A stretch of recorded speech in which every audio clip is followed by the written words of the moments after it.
ఇప్పుడు నేను చెప్పబోయే వార్త తప్పకుండా మీ అందరికీ ఇబ్బంది గురి చేయొచ్చు.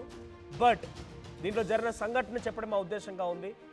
15 ఏళ్ల పాప 18 ఏళ్ల ఒక వ్యక్తిని పెళ్లి చేసుకుంటే ఆ 18 ఏళ్ల యువకుడు అంటే ఈ పాప వాళ్ళ తల్లికి కావాల్సి వచ్చాడంటే ఇప్పుడు ఈ ఘటన జరిగింది తిరుపతి జిల్లా కేవీబీపురంలో ఈ ఘటన చోటు చేసుకుంది.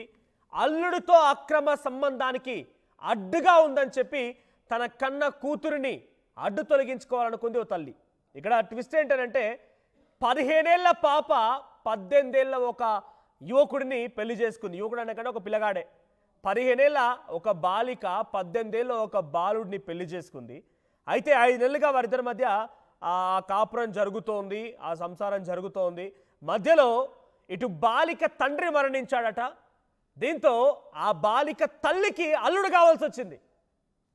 ఆ అడ్డుగా ఉన్నటువంటి 15 ఏళ్ల కుమార్తెని అడ్డు తొలగించాలనుకుంది. సో 5 నెలల క్రితం ఆ 18 ఏళ్ల యువకుడితో బాలిక ప్రేమ వివాహం చేసుకుంది.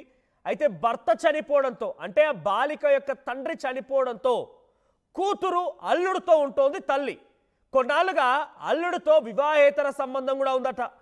ఈ 15 ఏళ్ల అమ్మాయిని పెళ్లి చేసుకోవడమే నీచ నికృష్టం పరమ దరిద్రం అంటే, మైనర్ అమ్మాయిని పెళ్లి చేసుకోవడమే తప్పుడు చర్య అంటే అది చాలదన్నట్టుగా ఆ బాలిక తల్లి కూడా వచ్చి అల్లుడితో ఆ 18 ఏళ్ల ఆ అబ్బాయితో వివాహేతర సంబంధం పెట్టుకుందట.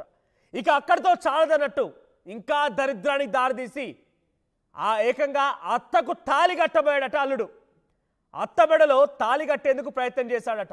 అడ్డుగా ఉండి ఇలా చేయడం తప్పని చెప్పి ఆ పాప ప్రయత్నిస్తూ అడ్డుపడితే ఆ పాప తల పగలగొట్టేందుకు రోకలి బండతో అటు భర్త అంటే ఆ బాబు ఆ అబ్బాయి అండ్ ఆ తల్లి కన్న తల్లే